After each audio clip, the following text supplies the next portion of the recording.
From the ashes to school the masses. Hello everyone, welcome to another edition of the Scholars of Wrestling Show. I am your man behind the microphone, Scholar Jeff. To my right is Scholar Tarek. What's going on, sir? Hello everyone. I am feeling better, and I totally missed out on last week. Don't worry, everyone did. Last week was pretty much the bug week. Yes, the Thanksgiving bug hit us all. So unfortunately, we could not bring you an episode of Scholars of Wrestling last week. But we're going to make up for it this week. Isn't that right, Scholar Ryan? Yes. You almost forgot about I it. almost got ahead of myself. Table sliders and chairs, oh my. I'm so excited about the TLC, I almost forgot about the Brian. He almost forgot again. Nah, he called you the Brian. The Brian. You're the Brian. Yes. Yes. I like it. Scholar the Brian. No one messes with the Brian. And Better not. And we won't. And you know what else around these parts? Another thing we don't mess with is the way we like to kick off every show with a little bit of backstage news. Indeed. We go ahead and peek behind them curtains because, you know, all wrestling shows have to start in with a little backstage news. TLC man. I guess put that match straight through that table. Powerbomb off the ladder, through the table, onto a chair. In a manner most awesome. With a pile of chairs under that table. Yes. At least there's no more stairs. Thank you, God. The only stairs match was Big Show versus Eric Rowan. No, thank you. But anyway, Wow, totally listen in silence as we all shake our head. while we're shaking our heads, let's get to some good news for a change, okay? Is it good? I think it is. Is it good? Yes. Tell me what this said good news is. Well, do you remember a few weeks ago when I mentioned that a lot of big-name women's wrestlers from Japan and Stardom, Kairi Hojo and her ilk, were coming to the States? Yes. Well, apparently they aren't going to WWE because they just arrived in Lucha Underground. They're not going to WWE because they're smart. It certainly seems that way. Lucha Underground is probably the best place in the United States to showcase their talent. And supposedly they're getting quite a bit of buzz. I have not seen the episodes yet, but supposedly there's quite a lot of commotion that they're ones to watch. And I do like the way that Lucha Underground does their shows, like in season format. So yeah, this seems like a good fit for Japanese wrestling for me. Yeah, I can't wait to see. I can always use more Lucha Underground in my life. I can't wait to see what these ladies do next. I honestly, really, I think that actually is a great way to show themselves to an American audience, not just go straight to the big leagues and just be put in just random gimmicks, and it's like, oh, we got to get used to these people. This is a good start. Best way to start is with the smaller leagues in Lucha, and yeah, it definitely gets more eyes going in on Lucha Underground, which I'm all for. But speaking of WWE, a very interesting occurrence happened at their most recent round of TV tapings. Apparently they got a new announcer. Did you guys hear about this? No. Well, according to reports, apparently they brought back Percy Watson.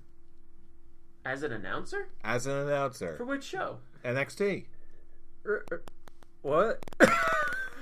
This caught me off guard too. I was like, wait a minute, is this report real? Wait, did he show up on this week's?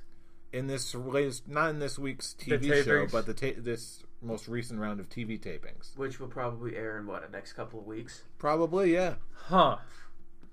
This is actual ring announcer or backstage interviewer? Ring announcer. That is interesting. Oh yeah. Huh. Oh yeah. I like it as long as he keeps the glasses. Oh, I'm sure he will. Oh, he's probably gonna be in the suit everybody else.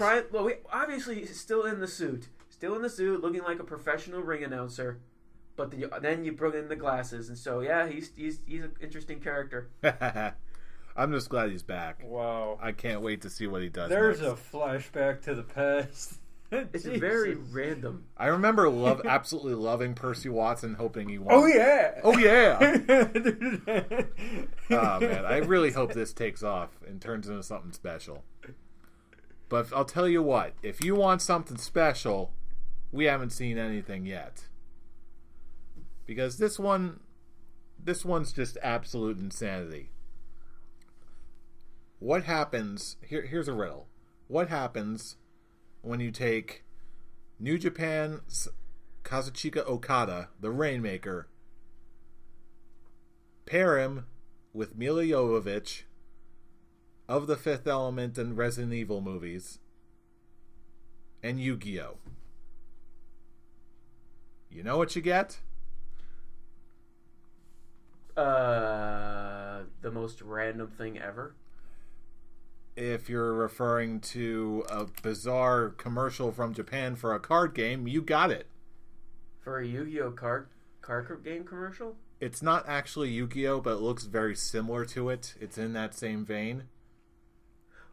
It's basically, imagine Okada running through the halls of some sort of skyscraper, kicking the door down onto the roof, and Mila Jovovich just descends from a helicopter to play Rainmaker Okada in a game of what appears to be Yu-Gi-Oh.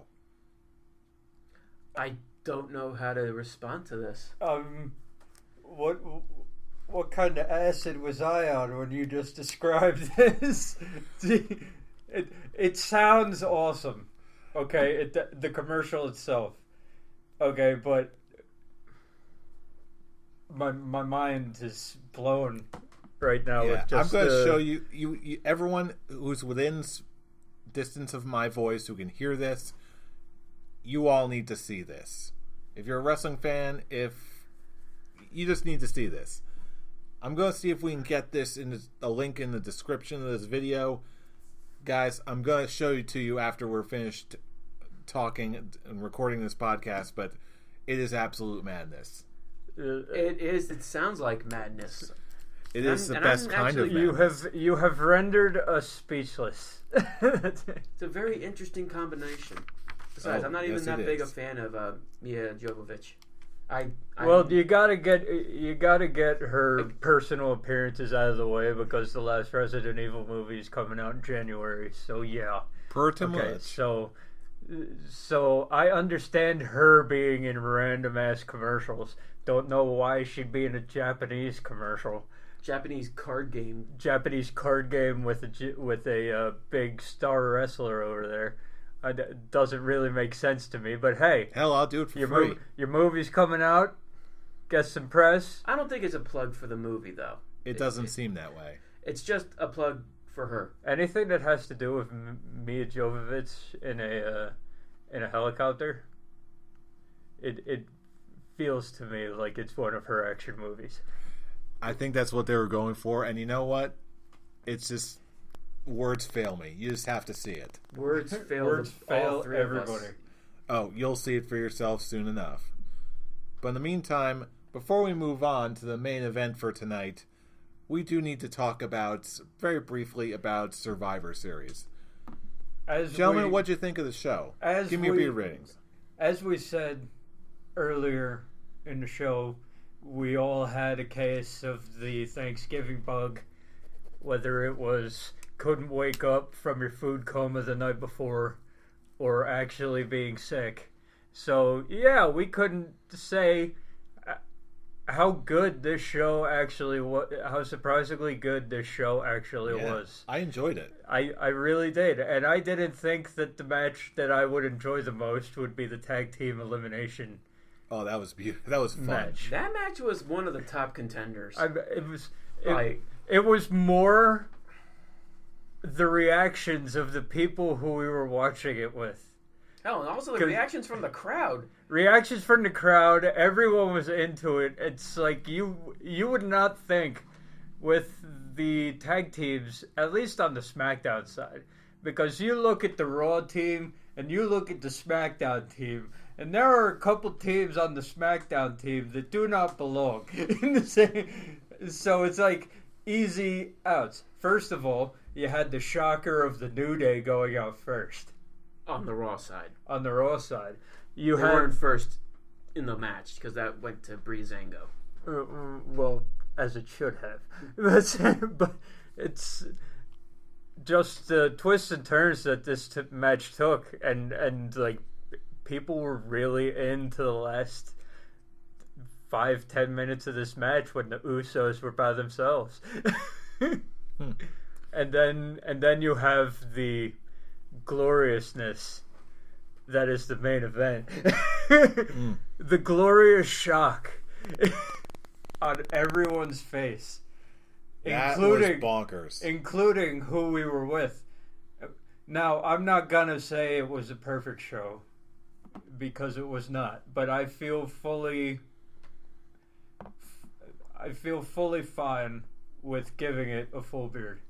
I'm gonna have to second that. The show itself was very satisfying. Had a ton of exciting twists and turns, including the ending of Brock Goldberg. I honestly didn't mind that. I gotta give it a full beard. And the fact that of the people who got the winning pins in the elimination matches were Bayley, Cesaro, and Bray Wyatt.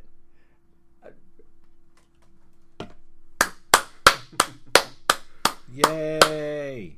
Thank you, WWE. For me personally, yeah, there were flaws, but for me, there were more nitpicks than anything. All I can really say is every single one of these matches left something in me that made me be like, okay, now I can't wait to see what's going on after this show. It left me, it left a bunch of wrestling fans talking, it gave us one hell of a shock ending. And really, I actually haven't felt this excited in a WWE event, especially one of the big four, considering how WrestleMania was a huge disappointment. SummerSlam was all right, but it was not. It was not what it should have been. I was still vaguely disappointed with SummerSlam. It was it worse? It than wasn't WrestleMania? the drizzling shits like WrestleMania was. Yeah, but... was it worse than WrestleMania? No, but I will say, like, it left all of these matches did leave me on the edge of my seat, and it left me wanting to talk about it with everyone, talk about it online, and if a show can get me going that much into being a wrestling fan and wanting to just go all over and be like, wasn't that a great show to other wrestling fans? I gotta give it a goat face. It left me going, I cannot wait to see where they go from here. Let's put it this way, okay? After the holy hell that was raised after Survivor Series last year, WWE, you have redeemed your Survivor Series self this year. Apparently, I'm the only one that actually didn't mind that Sheamus actually cashed in his Money in the Bank. No, it's not the fact that he cashed in. It was that everything before it was shit, too. I honestly don't even remember last year's Survivor Series. With Survivor Series, I was like, good. Sheamus cashing in. Good. Doesn't matter because everything else sucked ass, too. But yeah, when it comes to the rating for me, I'm going to give it a 5, give it a goat face. I loved every bit of it. It made me a wrestling geek, totally geeking out and just going, what the hell just happened? And like I said, it made me look forward to what was going to go on the show after for Raw and SmackDown. Sadly to say, it kind of didn't help most of the time. As me and Tarek have stated since the draft. Okay, we were waiting for that one show where the WWE was like, here. Okay, because it seemed like for the regular show pay-per-views, the Raw and SmackDown only pay-per-views, they were like, okay, we're going to make it an amped-up version of our TV show.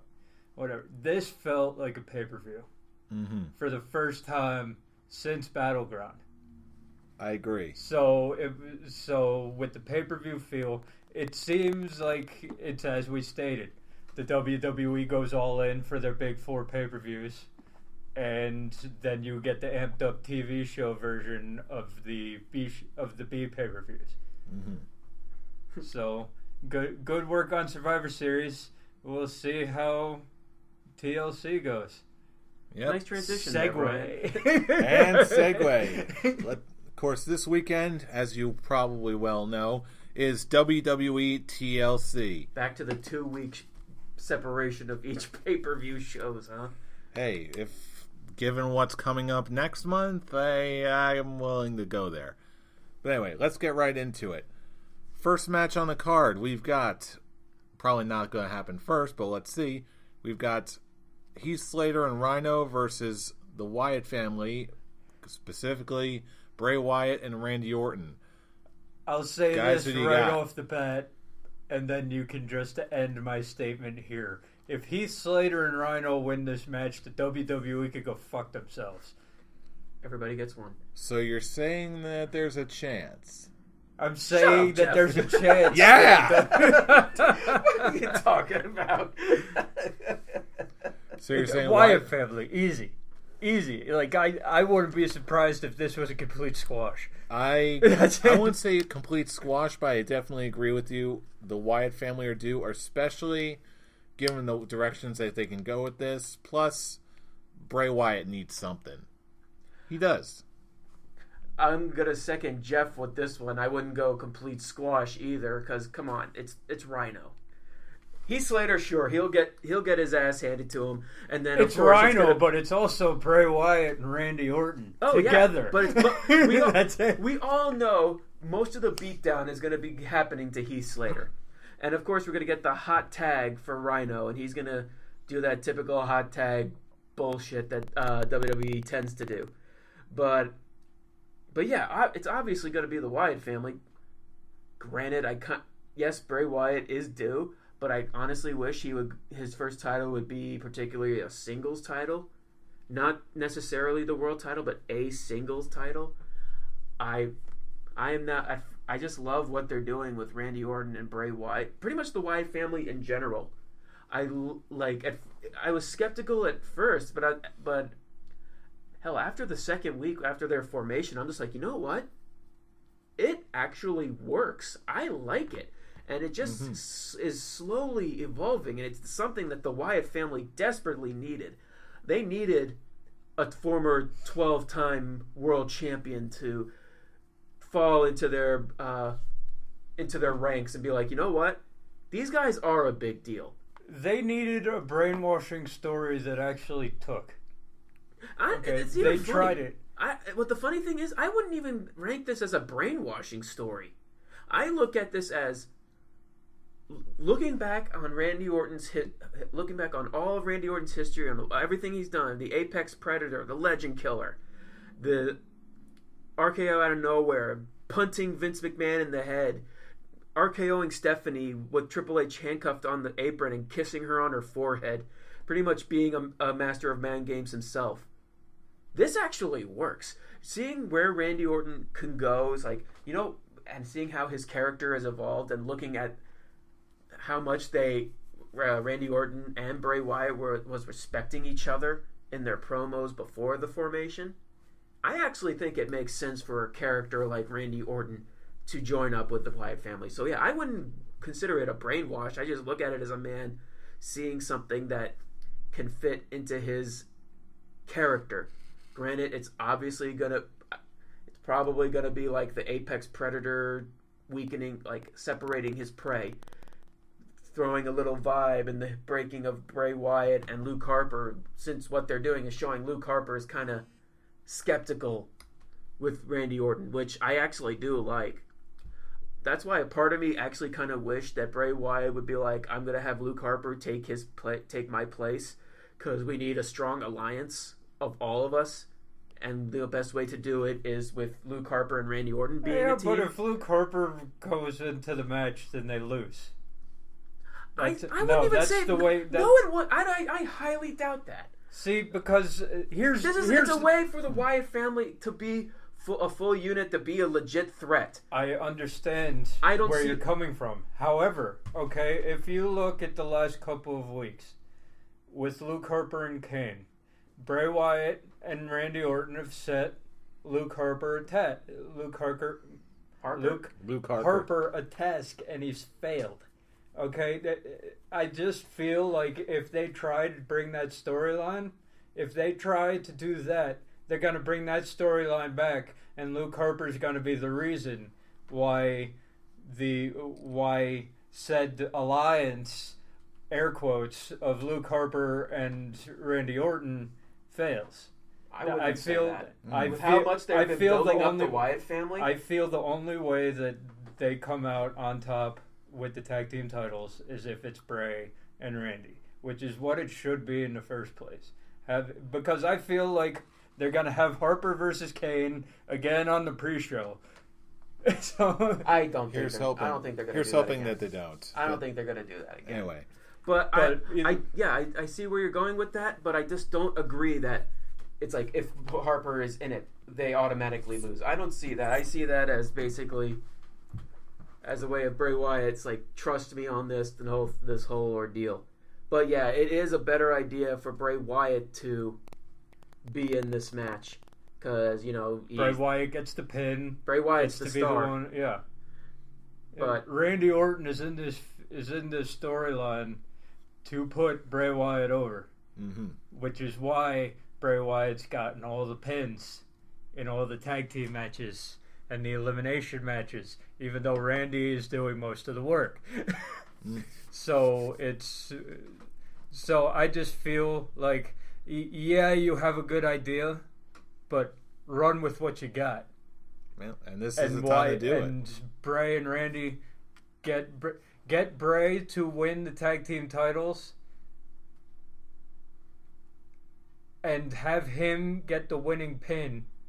Don't bring in extra stuff. Bring in extra stuff later. Okay, then here's a scholar's quick talk for you. Freebird rule?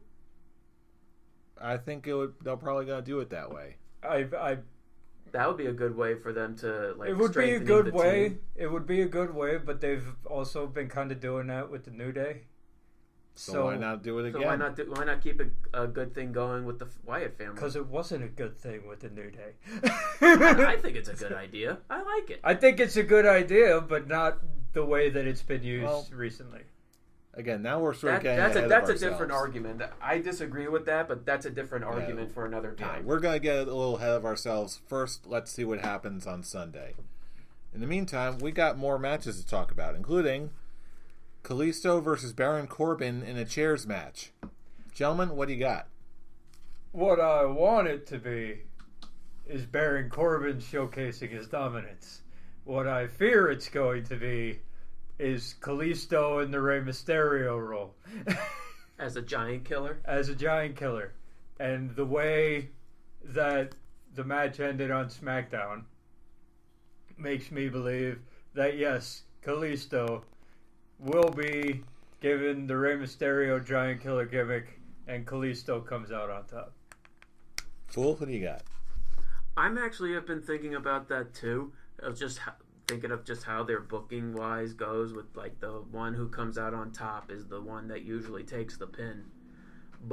And I feel like they're going the Rey Mysterio route kinda with Kalisto. Well, it's honestly more. I will say that what they're doing with both guys is a step in the right direction. I actually give these two guys a good feud and giving it TV time that it so deserves. When it comes to the prediction itself, I'm just gonna throw devil's advocate here. I'm actually gonna go with Baron Corbin. I'm most likely gonna be wrong, but I'm just trying to think who can benefit more with a victory. I say the Lone Wolf needs the victory more than Kalisto does. My heart wants to agree with you, but my mind knows that when there's not trying to be racist or anything like that. When there's a tiny Mexican in a mask going up against a big white man, the tiny Mexican will always win. That's it. So, in the end. Let me tell you. So, Kalisto in the chairs match. Let me tell you. Salida del Sol on a chair. I feel like I've gone back and forth on this one a while. Brian, I hear what you're saying. Tarek, I hear what you're saying. I thought about it, and after going over what the most likely scenario is and what WWE is likely to do, I am going to go with Baron Corbin. Really? I was actually expecting you to say Kalisto in that one with you. I was almost going to go there, but then something about it, I just gotta follow my gut. Something tells me it's going to end with an epic beatdown on a bunch of chairs on Kalisto. Who says it's not? Kalisto gets the win, but gets an epic beatdown with chairs afterwards. But I'm thinking that's going to be the end of the match. I think that's going to be the a good chunk of the match. Probably the ending of the match itself. Just an epic beatdown of chairs. It's probably going to be like a TKO or something. It's going to be a heavy match with these two. These two are definitely reaching a point where this is their moment to be saying, okay, we're on the main roster and we deserve to be here. This is their reason. Unlike Apollo Crews, who has now completely disappeared off the face of the earth. Womp womp. He's probably on main because event. he has no charisma. Because he didn't have a chance to build his charisma. No, we're not talking about Apollo Crews. Now we're digressing again. We're talking about the lone wolf when he just doesn't care. But anyway. And that's a certain kind of charisma in its own. Yeah, pretty much. Hey. Anyway, next match. We've got the ladies, Nikki Bella versus Carmella in a no DQ match. Gentlemen, what do you got? Did anyone really... I actually kind of liked Carmella's promo on the SmackDown Go Home show. Oh, yeah. That was her best promo so far. Compared to how her promos have been, that was a professional promo. That was great. The crowd didn't give a shit. I love that the crowd tried to do a "How you doing" chant to her, and she just completely shut it down. I don't exactly remember what she said. I'll be doing a whole lot better once I get out of this town. Yeah, that's it. That was it. And I'm just like, that is a great heel reaction. It really this. Was. I was like, that actually was her best promo so far. And my God, I cannot believe I'm actually kind of getting invested in this match. Well, let's face it, okay? The victor is easy. The victor is easy. Easy. It's Nikki Bella, but the journey to get to the match. Remember how we were shitting on it at the beginning? We're like, really? It's like it's got to the point now where we're like, okay. Now, yeah, like okay. Yeah. Not quite, yeah, but it's like, okay. I'm not pissed that this is on my pay-per-view card. Now I'm actually like, now I don't hate it as much. And that's me talking about a Nikki Bella match. Yeah. It takes two to tango. I'm just like, okay, good. This is actually good. Shit. Why? Improvements. Yes. Are you talking about me warming up to Nikki Bella as an improvement? No, I'm talking about Nikki Bella being in an interesting match as an improvement. Oh, okay. Yes. Anyway, moving on. Good. Speaking of improving things, let's improve this pay-per-view with an Intercontinental title match. But not just that. Miz versus Dolph Ziggler in an Intercontinental Championship ladder match. Gentlemen, who do you got? But first, Fool, take it away. Oh, no. I'm going last with this one. I want to hear what the Fool says first. Okay. Because it's been either me or Brian going first. I want to hear what you have to say first. All right, that's fair. Now he probably hates me because he didn't have a decision. He's like, I do. What you guys have to say first. Oh no, I do. I thought about this, and given the way that the title is being handled right now, my gut is pointing at a Miz retention. Mm-hmm. Now is a time where Miz can hang on to it again for a while. No crazy stipulations, no Dolph Ziggler's in a must-win scenario. I'm going to go for what I believe to be a relatively predictable match outcome where Miz and Ziggler are doing their ladder spots. Maurice comes in for a distraction, does whatever. Miz climbs up and gets the thing. 1, 2, 3. Miz retains. I'll say this. The thing? Yes, the thing. Okay. I'll say this. First of all, for your winner, I agree. Okay, at this point, Dolph Ziggler has done all he can do in this feud. Okay, he's won the big time match to retain his job. Okay, and with the storylines that are in effect coming for The Miz, the continuation of the Daniel Bryan feud, he needs something. So it's like, yeah, keep him with the Intercontinental title. Giving it back to Dolph at this point is counterproductive. Okay, The Miz is one of the best things that has happened to your TV show since the draft. Okay, so you give him... I was kind of upset when Dolph Ziggler won the title, to be honest with you. I was like, what better way to have Miz be catapulted into top heeldom by making one of the fans' favorite superstars. Okay, say what you want about Dolph Ziggler, he's still one of the most popular guys around. Mm-hmm. Okay, so it's like the Miz, the biggest dick heel other than Chris Jericho, the biggest dick heel on SmackDown. I'd put him as a bigger dick than AJ Styles. Because AJ Styles is, I'm good, I know it, and I'm going to prove it. The Miz is just like, I'm going to kick you while you're down. That's it. So, The Miz has been gold, The Miz has been money. Reward him. Reward him with an Intercontinental title run up until WrestleMania, where you either have Daniel Bryan come out of retirement and do his thing one more time, or you have Daniel Bryan pick somebody to come in and beat The Miz for the Intercontinental title. The Miz wins the ladder match. You got two guys who know what they're doing in a ladder match, so it's obviously going to be a great match like every match they've had since this feud began. And yeah, really looking forward to it. Fool? I agree with everything you said, Brian, except the part with you are upset with Dolph Ziggler winning the Intercontinental title. I felt like that was something that needed to happen. It helps build to a point where these two are in the top mid card, where either of them can be put in a world heavyweight title picture. I do believe the Intercontinental Championship is the most interesting storyline that's still going on SmackDown. And I'm not just saying that as an Intercontinental Champion fan. The Miz is doing it his A game. Dolph Ziggler's doing his A game. I've been trying to really look up to the future on both guys. I'm just trying to think, what can be next for these guys?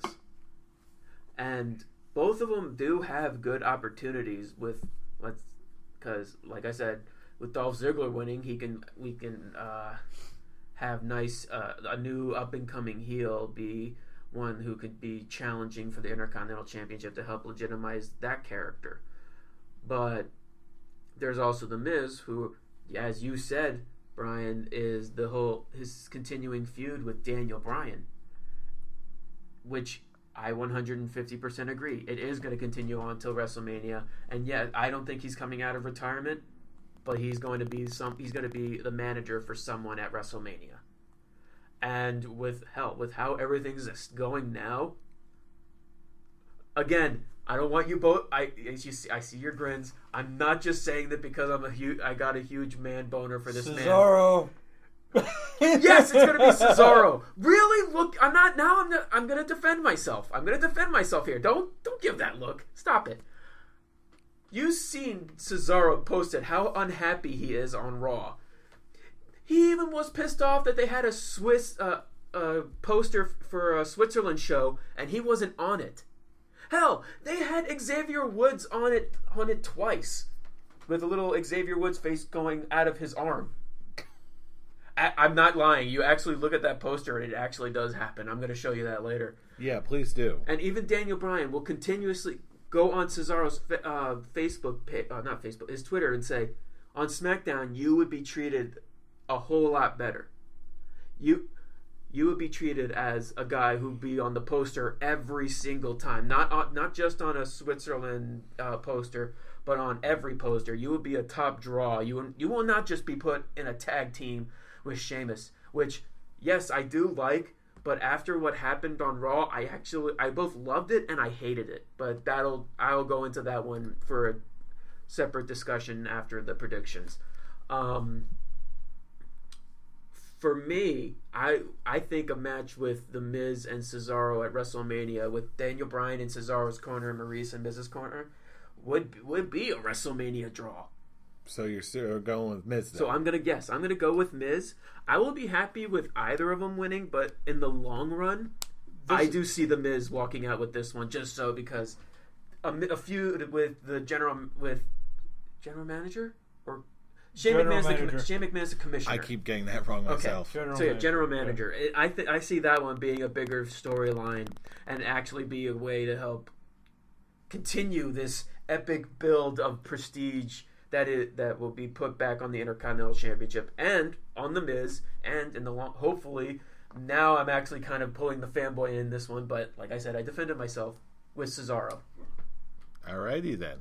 That would be a WrestleMania match I would love to see. I'd love to see that one too. All right. And just because it's Intercontinental Championship ladder match. And that too. When you think of Intercontinental Championship ladder matches, you really can't think of a bad one. Yeah. This is a match where everybody wins. Mm-hmm. Yeah. That's it. All right. Next match we've got for the SmackDown Women's Championship in a tables match. We've got Becky Lynch versus Alexa. I swear to everyone, I'm not Harley Quinn. Bliss. Explosions everywhere. This is Brian's. Whatever do you mean? This is a family show. That's the family show where you drop F-bombs every 5 minutes. Of the show.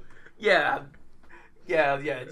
Stop. It was a family show. TVs are going to be falling off the wall due to the power of said explosions. This match will have Brian reach his climax over and over and over again. Give me your damn predictions already.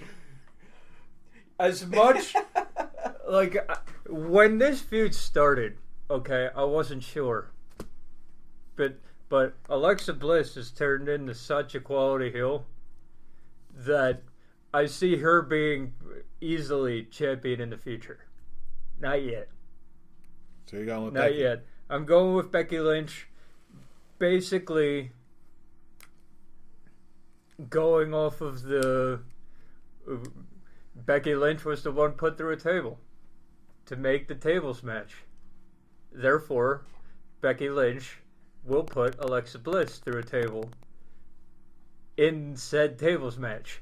It's normally how it works, and I'm sticking with it. Do I think that Alexa Bliss will become champion and be a good one? Yes. Not quite yet. I'm actually going to have to second Brian on this one. I'm like, dramatic pause there. I love what they're doing with Alexa Bliss. I really do. Hell, I love what they're doing with this feud. Slow start, as most feuds often do. Hell, we just said that with Nikki Bella and Carmella. I'm really intrigued with these two. It's reached that point where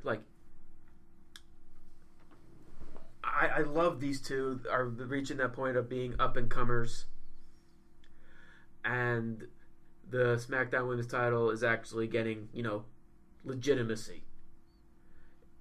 So, yes, Alexa Bliss will be champion. Absolutely. Honestly, even though this actually could be an opportunity where it's actually perfect for Alexa Bliss, because in the long run, she's not pinning Becky Lynch. I can see them pulling a Sheamus when he won his first world title just by pushing John Cena through the table. I could see something like that happening, but I'm also gonna go with the fact that on the go home show, Alexa Bliss stood tall against Becky Lynch. Yes, I know that kind of neglected that claim with Baron Corbin and Kalisto, but I'm just thinking in the long run, I still think Becky is gonna take this one. Because for me, it's the reason the match was made a tables match in the first place was because Alexa Bliss put Becky Lynch through a table. Therefore, it goes to say that revenge will be had. So, in one form or another. Yeah. And now, because you said all that, I'm honestly going to have to go with Alexa Bliss. You think it's gonna pull? You think they're gonna pull a Sheamus with Alexa I'm Bliss? following my gut. It's one of those crazy enough to work type of predictions on my part. Because let's face it, when we've gone strictly down that road before, there have been times when we've called it wrong. And I gotta say, I think it's gonna go Alexa Bliss's way. I can actually see them pulling what they did to set up the tables match. I can see them repeating what they did on SmackDown with looked like a superplex is coming and Alexa just pushes her through the table and is like, oh, she's through the table, automatic win. Which won't it won't hurt Becky and it won't hurt Alexa, but I can honestly see them about to do that again and just looks like Alexa's gonna win and just Becky just like, nope, suplex win. Hell, I could just see them both going through a table and it's a double disqualification. Now that'd be even worse. It's a no contest. A no contest win. They vacate. Boring. No, but then Daniel Bryan would come out and say, "Set up another table." It's still going. Imagine if they actually do that. That'd be like, oh my god. No, wait. What if they do it and then they do it again? I don't think they would fall over and over and over again. Set up another table. Fall through it again. I fell over. Oh, I fell over again. Set up another table. Crash. Set up another table. Crash. Set Damn up it! another table. Crash. That's it. Stop hitting the rewind button, Kevin Dunn. Oh, brother. Anyway, that said, now it's moving on to our main event. AJ Styles versus Dean Ambrose for the WWE World Title in a TLC match. Gentlemen, who do you got? Okay, first of all, all this James Ellsworth bullshit in the storyline leading up to it, I'm done. You're getting off the Ellsworth train? That Styles clash on SmackDown looked like it destroyed him. Like, legitimately. Yeah, I was afraid for his life when I saw that. I was like, keep him out for a couple weeks. He just got destroyed. Honestly, I thought his head hit the stairs. Well, his chin did. Did it really? No. I honestly thought, just from the angle, it looked like you see his head go up a little bit. And I was like, oh, he probably just went up just because he made that mistake the first time he hit a Styles clash, putting his head like this. But I was like, oh my god, he hit the stairs. Oh my god, he hit the stairs. But no, he's fine. Now, smart money says that James Ellsworth returns cost Dean Ambrose the match. However, my eyes go towards WrestleMania. And the fact that they want to set up Styles versus The Undertaker. Do they have The Undertaker win a Royal Rumble and win the title at WrestleMania again? Do they do the same thing? Because Elimination Chamber is a Raw event, which goes to say that SmackDown will probably win the Royal Rumble. Wait, really? Raw gets Hell in a Cell and Elimination Chamber? Raw gets the Elimination Chamber. That is so shit. The Elimination Chamber regularly, I'm sorry, that's a stupid... I was giggling at your fart noise. I know you is are. Statistically child. a number one contenders match for who faces the champion at WrestleMania. Statistically, it's been known as that since it became its own event.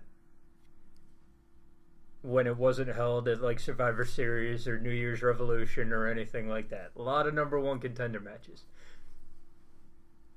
So, okay, do they have The Undertaker win the Royal Rumble, face AJ Styles for the title at WrestleMania? Or do they throw a swerve here and have Dean Ambrose actually win and have, say, Bray Wyatt win the Royal Rumble? You had me at Bray Wyatt wins the Royal Rumble. And then you have Ambrose versus Wyatt for the title at WrestleMania.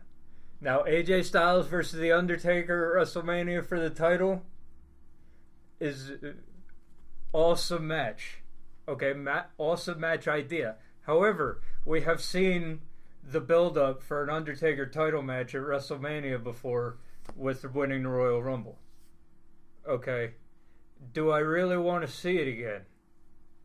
Not really. So, I am going to be the devil's advocate here because I'm going into this thinking that you guys are going to pick AJ Styles. You sure about that? Because everywhere I've read, everybody else is picking AJ Styles. So, I'm going to be devil's advocate here and say Dean Ambrose wins this match. Also because, yeah, the show ended with Dean Ambrose coming back and starting the beatdown on AJ Styles. But when you really think about it, AJ Styles was the star of...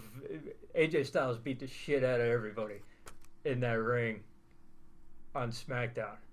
Okay? I feel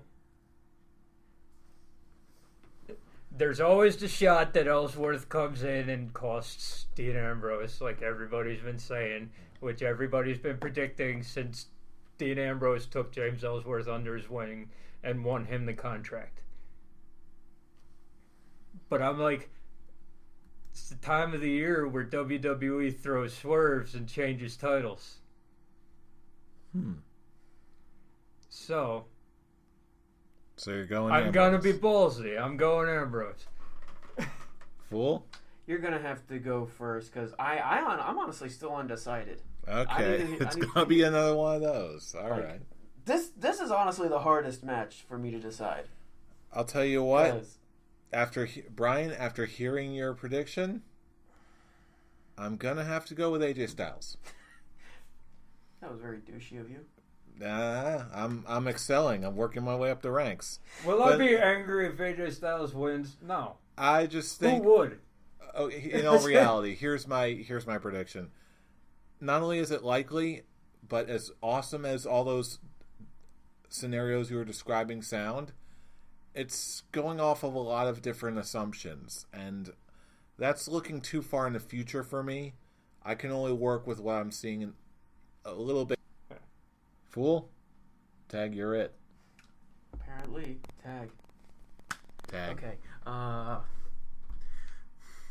I'm really looking at what you had to say, Brian. That really did open my eyes a little bit.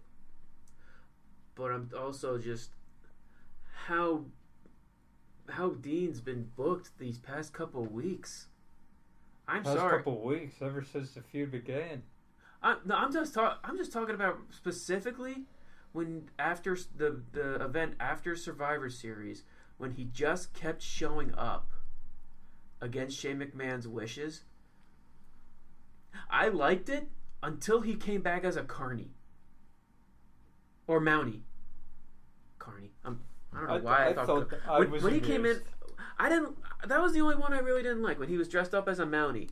Him dressing up as like a hockey fan. It doesn't matter. You do know those are actual characters of WWE, right? The Mountie and the Goon. Yeah. Yes, I know it. I know what he was going for. It just didn't connect with me, and I hate to really be like, oh yeah, you're gonna pull devil's advocate because you knew that the obvious choices that we were gonna pick was AJ Styles. Like, I was right. God damn it. I am gonna go with AJ Styles. I'm just gonna be following everyone else because I kind of really want James Ellsworth to be. Actually, you know what? No, I don't. No James Ellsworth. I'm done with James Ellsworth. I don't know why I want to. I don't know why I want to see him involved in this storyline anymore. Because I hoped that this AJ Styles moment on SmackDown was them Muhammad Hassaning James Ellsworth, just basically killing off the character. That should have been at Survivor Series when Braun Strowman fucking ate him. I hated that James Ellsworth has taken control of this feud. I've honestly hated this feud. It was good the first 2 months, and then James Ellsworth. Pretty much when James Ellsworth started becoming the more focus point, it's almost come to it's almost as equivalent as Jericho being the main focal point of the Kevin Owens Seth Rollins feud. But the only difference is that is amusing. Oh, this is not. Yes. That's entertaining. So we deal with it. Okay. I dealt with it. Doesn't mean I liked it. I actually was intrigued of what they would do with Kevin Owens and Seth Rollins by themselves. But apparently they think, oh no, we need Chris Jericho to help add some more spice to this. This is the WWE. Heel champions have friends. That's it. I'm just gonna say one thing, and then I'm not gonna say anything more about this setup. Better James Ellsworth than Hornswoggle. It could always be worse. I honestly think they're at the same boat right now. The Chinless Wonder and the Leprechaun. Yeah, I put him in a tag team. Get him out of here. Honestly, I feel the exact same way. He is on the same level of annoyance. It's the same thing because I tried. I seriously cannot stand James Ellsworth. I can't stand the fact that he actually his shirt of his face is one like the top selling shirt on Shop. Believe it or not, I actually went to a indie show the other day that I sat behind a guy who was wearing that James Ellsworth shirt. God. People are buying this. You actually scared the hell out of me. I thought you were going to say you bought the shirt yourself. No, I'm not that crazy yet. Don't buy the goddamn shirt. I'm not buying the shirt. Don't hop on that bandwagon of stupidity. I'm not buying the shirt. Relax. Oh my All God! is well. Why? He says that now. Oh my. Maybe Santa will get you one for Christmas. Shut up. God, shut the hell up. I think now you're on the naughty list. Now you really will get an Ellsworth shirt. Stop! Just the thought of giving me nightmares. Okay. I'm gonna pull an Ebert right now. I hate James Ellsworth. I hate him. I'm tired. I hate his face. I hate his chinless chin. I hate him. I hate it. Why is someone like him getting this much TV time and mic time? Seriously, we have people who actually deserve to be in that spot. Not him. Because of the crowd. That's the only time when I think the crowd is completely stupid. And the one time WWE actually listens to its goddamn fans on something so stupid like James Ellsworth. Are they just doing it just to make fun of him? I'm sure it's a punchline for someone. Vince McMahon. Oh man, it is just now. My blood is boiling now. All right, I am sick of this. I hate him. Hate him. All right, we've already talked about TLC. I'm sure we could debate about James Ellsworth for many more hours. It would just be more me hating him. Yeah, probably. Hating. But in the meantime, Fool, do you have any more Scholars Quick Talk for us this evening? It's just pretty much we'll pull in Raw versus SmackDown. Who had the better show this week? I gotta go with SmackDown. Yeah. You really had to think about that, Brian? Come on, man. You and I were watching Raw together. We were we were doing puzzles. Yeah, right. Raw was so boring. Raw is puzzles. Raw is puzzles. I actually had to do Charlie's puzzle of Starry Night because I was so bored. Oh dear. And they were both passed out by 8:15. And they were when I got there, Charlie fell asleep. Oh dear. And he usually doesn't like. Well, I wouldn't say usually. When it comes to Raw being boring, he doesn't care. He didn't care from the very beginning. Oh, that's a shame. And really, the only reason there's only two reasons why I'm watching Raw. Cesaro, which I'm gonna go now. I hate what they're doing with Cesaro now. I both love. I even told Brian after the segment ended, I both loved and hated that bar fight scene with him and Sheamus. It's a fun that's like, oh, now they're starting to get along and all that, la-di-da-di-da. Now it's like, what's the word? Following the status quo. It feels so storyline with them actually bonding now that I lost complete interest. Mm-hmm. And seriously, what the hell is going on with them hot potatoing the women's championship? I've got my own thoughts on that, but I'm gonna save that for another episode. It's stupid. I'm just like, oh gee, it's back to that hometown theory of mine. If you're a hometown wrestler, you're gonna lose, and that's exactly what happened.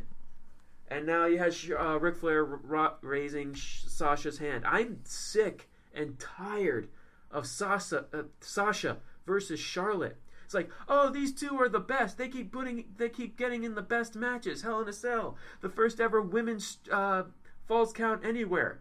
Well, yeah, they're getting in the matches because you're not really giving the other women a chance to be in these matches. Now, can we turn Sasha heel and have her go up against Bayley like everyone? Make her the boss again. Yeah, it's the only real way that this can really work. I'm betting you good. I'm betting that there's going to be a big change in time for WrestleMania, or even long before that. And apparently, it's going to be something. Apparently, a big reason why they had Charlotte drop the titles because they want to have a WrestleMania match with her and Ronda Rousey. Hey, we'll end up seeing what we can get. The world is full of possibilities, especially now since we haven't even hit the Royal Rumble yet. But yeah, I'm gonna pick SmackDown because that SmackDown minus really Luke Harper versus Kane, that was really the weakest point of that show. But Raw, SmackDown really had me. It's making me look forward to this event Sunday. Mm-hmm. I'm actually looking forward to TLC because I'm intrigued with the storylines that are going on. As am I. But anyway, now you heard what we think. Now it's your turn. Voice your opinion. Let us know what you think. Leave us a comment in the comments section below on this video. Give us a thumbs up if you like what you hear. Subscribe if you want to hear more every single week. You can also find us on Facebook. Just look for the Scholars of Wrestling Show. Give us a like there. And of course, for regular wrestling commentary, follow us all on Twitter. Follow us on our main page at ScholarsOW for all the latest episode uploads. And you can also follow us on our regular personal Twitter handles. Fool, where can you get you? You can find me at The Avataric. And Brian. You can find me at Atomic Beanpole. And I'm Robbie Rage. At I'm Robbie Rage. All one word. Follow me. It's always a good time when we're talking wrestling. Join us for the commentary. Stay for the wrestling. Boom. Anyways, that's our show. Let's all get ready for TLC. You know who we are. We are the Scholars of Wrestling, and you have just been schooled. You're welcome. See you all at TLC. Spoiler! Spoiler!